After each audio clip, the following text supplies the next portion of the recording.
Các bạn nghe xem phim Những cánh sóng tín hiệu Morse của đồng chí Tung bay theo chiều dài đất nước về hậu phương báo cáo tình hình chiến trường miền Nam thời kỳ đánh Mỹ 1965-1975. Mở đầu cuộc tổng tiến công mùa xuân, quét sạch kẻ thù, giải phóng hoàn toàn miền Nam của chúng ta.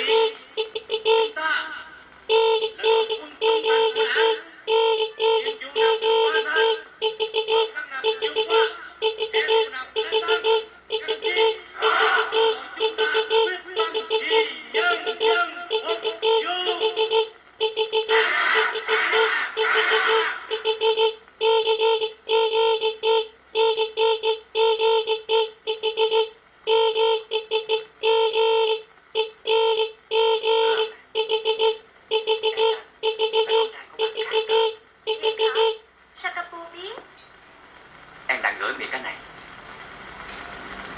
Má con của anh.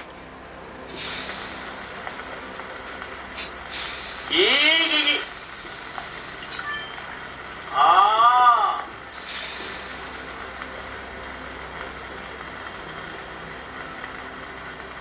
Mời ông chỉ huy uống nước.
rồi, nuốt rồi.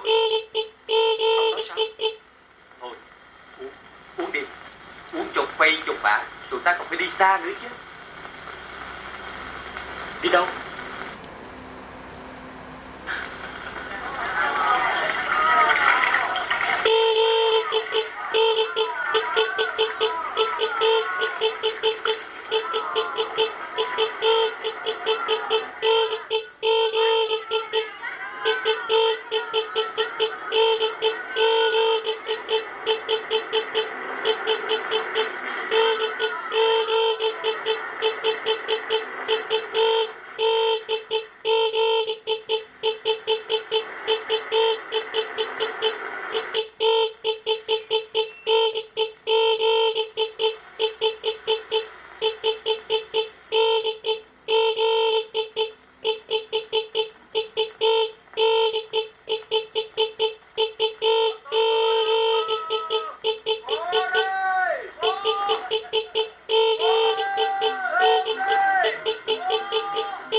Beep beep.